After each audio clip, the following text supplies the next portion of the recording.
Don't need no extinguisher, I'm flaming for you, Lord. Qui m'a envoyé prendre une chanson en anglais? En principe. J'espère que vous allez bien. Moi en tout cas je vais bien par la grâce de Dieu. Et je profite par cette même occasion à vous remercier parce que ça va bientôt faire un mois. Enfin si, ça fait un mois que je me suis lancée sur YouTube. Et franchement, on peut acclamer le Seigneur. Parce qu'on est bientôt 400 et franchement je vous remercie, je bénis le Seigneur pour les paroles de bénédiction, les paroles d'encouragement et aussi les témoignages. Franchement ce qui est en train de se passer au travers de cette chaîne est juste magnifique. Donc encore une fois, merci beaucoup pour la force et franchement que le Seigneur vous bénisse. Pour toi qui passes par là pour la première fois, je suis Reine Carla et je te souhaite la bienvenue. N'hésite pas à t'abonner, à commenter, à partager. Aujourd'hui on se retrouve pour une vidéo, vous l'aurez vu, qui aborde un thème important, je dirais même déterminant pour la vie d'une personne, c'est son épanouissement. Le premier point, c'est la confiance en soi. Mais pas la confiance en soi comme on l'entend au 21e siècle, pas comme les livres peuvent nous le décrire ou pas comme différentes vidéos peuvent nous le dire, mais vraiment la confiance en soi, étant la conséquence de la confiance en Dieu. Parce que oui, plus tu auras confiance en Dieu, plus tu auras confiance en toi. Le problème c'est qu'aujourd'hui, on veut vraiment prendre la place de Dieu dans plusieurs choses et on oublie que Dieu est un Père responsable. Mon père spirituel, le pasteur Elvis Moussavou, a l'habitude de prendre une image très percutante. C'est la suivante du coup.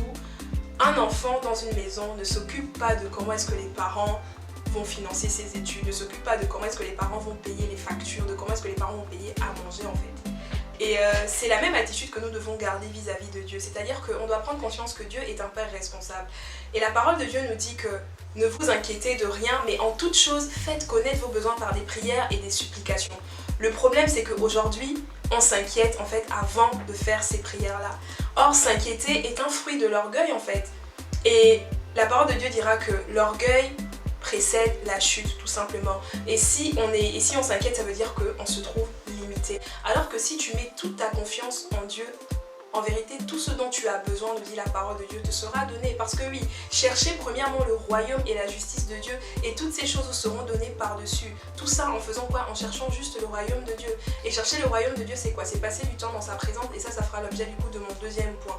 Donc la confiance en Dieu en fait, c'est le reflet de la confiance que nous aurons en nous-mêmes. Si tu fais confiance à Dieu, ça se verra en fait dans ton caractère que tu as confiance en toi. Et c'est pas juste s'assumer de par son physique, mais de par qui est-ce qu'on est en fait. C'est vraiment en fait avoir d'abord confiance en la personne qui nous a créés, la personne la plus importante de nos vies, qui est la personne en fait du Saint-Esprit. Donc aujourd'hui, je vais pas vous dire qu'il y a un mode d'emploi pour avoir confiance en soi en fait. Il n'y a pas de mode d'emploi. C'est vraiment la confiance en Dieu d'abord. Ok?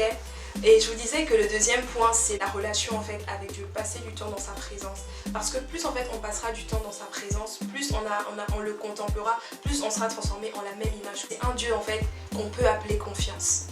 Et aujourd'hui, on se rendra compte qu'on a tendance à courir après le bonheur au travers des filles, des hommes, d'un travail, d'une vie, enfin courir après une certaine vie pour dire oui, c'est mon bonheur que je veux. Mais laissez-moi vous dire que le bonheur c'est pas une destination, le bonheur c'est pas un lieu, le bonheur est une personne en fait. Et plus on passera du temps avec Dieu, plus on apprendra à le connaître, plus on se connaîtra nous-mêmes. Et de là aussi découlera du coup notre confiance en nous. Parce que oui, plus tu auras confiance en Dieu notamment, plus ta relation sera développée, plus tu auras conscience de ton identité.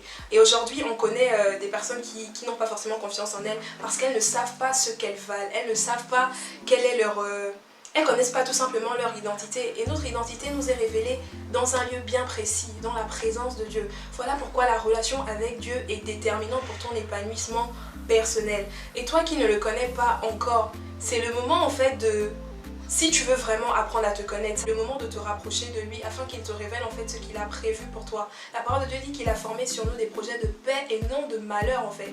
Donc tu dois découvrir quels sont ces projets de paix qu'il a formés pour toi. Oui, tu me diras, aujourd'hui, j'arrive pas à avoir confiance en moi parce que depuis que je suis petit, on m'a dit que je suis bête, que je n'y arriverai à rien.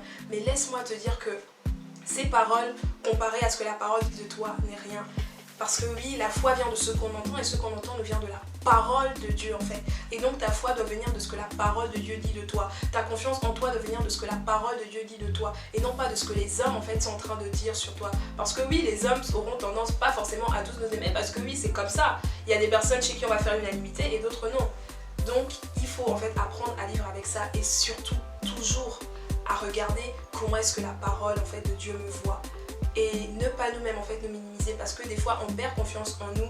Ou on n'a pas confiance en nous parce qu'on se voit déjà d'une certaine façon. En fait, on se regarde au miroir de la société ou on se regarde de la façon que on voit les autres. Ça veut dire qu'on aimerait ressembler à X ou à Y, mais on se rend compte que mais je ne peux pas ressembler à cette personne-là. Donc la relation avec Dieu aussi va servir à ça, à nous sortir des complexes de mais tel et comme ça. Je veux ressembler à X ou à Y en fait. Non, la personne à qui tu dois vouloir ressembler, c'est Christ. Afin de devenir effectivement non pas la meilleure version de toi-même, mais c'est vraiment devenir la meilleure version de Christ en toi encore une fois. Donc franchement, l'épanouissement, c'est un thème qui parle à tout le monde en fait. Et l'épanouissement, c'est vraiment un tournant dans notre vie. Parce que l'épanouissement, la confiance en soi, tout ça se verra dans chacune en fait des choses que nous ferons en fait. Donc voilà pourquoi j'ai trouvé vraiment important et je bénis vraiment le Seigneur de m'avoir inspiré ce thème-là. Parce que moi, je me souviens que j'étais quelqu'un qui, malgré, oui, ça aussi c'est quelque chose parce qu'on a l'impression que les gens gagnent confiance en eux au travers des abonnés, au travers des likes, de la popularité sur les réseaux. Mais combien de personnes, alors qu'elles se retrouvent entre les quatre coins de leur chambre, se disent je ne sers à rien, de toute façon, ça ne vaut pas la peine que je continue. Ça aussi c'est un manque de confiance en fait en nous. Or on a des abonnés, or on a des likes. La confiance en soi ne vient pas de là en fait. Et maintenant là je vais m'adresser aux personnes qui se disent que oui mais j'ai confiance en moi déjà. Veille à ce que la confiance en toi ne devienne pas de l'orgueil ou ne s'apparente pas à de l'orgueil en fait. Parce que oui, il est vrai qu'on doit avoir une haute estime de nous-mêmes, mais tu ne dois pas avoir une trop haute estime de toi. L'orgueil, ce n'est pas de la confiance en soi. Et au début, je pouvais le dire que oui, l'orgueil précède la chute, or l'humilité précède la gloire. Alors si tu veux vivre une jeunesse épanouie aussi, tu dois développer aussi l'humilité. La parole de Dieu dira que personne ne méprise ta jeunesse en fait, mais toi applique-toi, que ce soit dans la parole, que ce soit vraiment que tu sois assis de telle sorte à ce que l'humilité aussi soit vue en fait au travers de toi. Donc confiance en Dieu, au-delà même de la confiance en soi, c'est d'abord travailler la confiance en Dieu.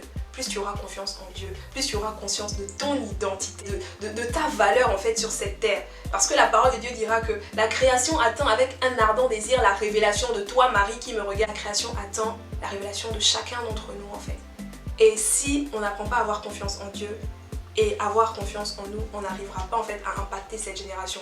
Moi j'ai l'habitude de dire que il est impossible que mon nom ne compte dans ma génération. Je ne sais pas comment, mais mon nom doit compter. Il y a un héritage que je dois laisser à ma génération parce que j'ai été créée pour un but en fait. Alors découvre le but en fait pour lequel tu as été créée. Il y en a qui diront oui, mais ça fait 3 ans que je cherche, je ne sais pas ce que je veux faire, j'ai fait ci, j'ai fait ça. En fait, le but pour lequel on a été créé ne sont pas forcément des études en fait. C'est pas forcément j'ai été créée pour être médecin. Il y a quelque chose que tu dois laisser en fait à ta génération. Est-ce au travers d'un don? Est-ce au travers d'un talent? Trouve en fait le but pour lequel tu as été créé. Mais veille à ce que tu puisses le laisser en fait. Parce qu'il y a des personnes qui ont des dons et des talents mais qui ne l'expriment pas. Exprime en fait ce que le Seigneur a mis au-dedans de toi. Et voilà. Donc en vrai, si tu veux vivre une jeunesse épanouie, toi qui me regardes et qui te dit je ne suis pas épanouie dans mes études, je ne suis pas épanouie dans ma famille, je ne suis pas épanouie dans mon entourage, je ne suis pas épanouie dans tout ce que je fais, je vais juste te demander d'essayer une chose, la personne de Jésus. Et tu m'en donneras les nouvelles, tu me diras quelle est la différence. Donc, la clé d'une jeunesse épanouie, c'est une personne et c'est la personne de Jésus. Donc voilà, en tout cas j'espère que cette vidéo t'aura édifié, t'aura encouragé. C'était vraiment un plaisir pour moi de vous la faire et de vous partager ce que le Seigneur a mis au-dedans de moi par rapport à ça. Parce qu'aujourd'hui franchement je me sens bien dans ma peau, je me sens bien dans ma relation avec Dieu. En fait je suis bien quoi, je suis bien et je pense que vous voyez aussi sur mon visage que non, je suis bien les gars, je suis bien. Avec quand on dit je shine, mais franchement c'est pas moi qui shine en fait, c'est Christ en moi qui shine et vous le voyez. Donc voilà, si tu veux aussi rencontrer ce Christ là, si tu veux grandir, attache-toi à lui et tu auras davantage confiance en toi. Tu shineras, voilà, tu shineras. Quand on dit shiner, c'est pas le glow dans ton... Non, c'est vraiment intérieur en fait. Parce qu'on glow d'abord de façon intérieure avant de glower, si je peux le dire comme ça, de façon extérieure. Donc va maintenant et vis une jeunesse épanouie. Soyez bénis. Piou. Ça tourne où? Quoi? Ah, ça, on me disait que je dois mettre ça. Quoi?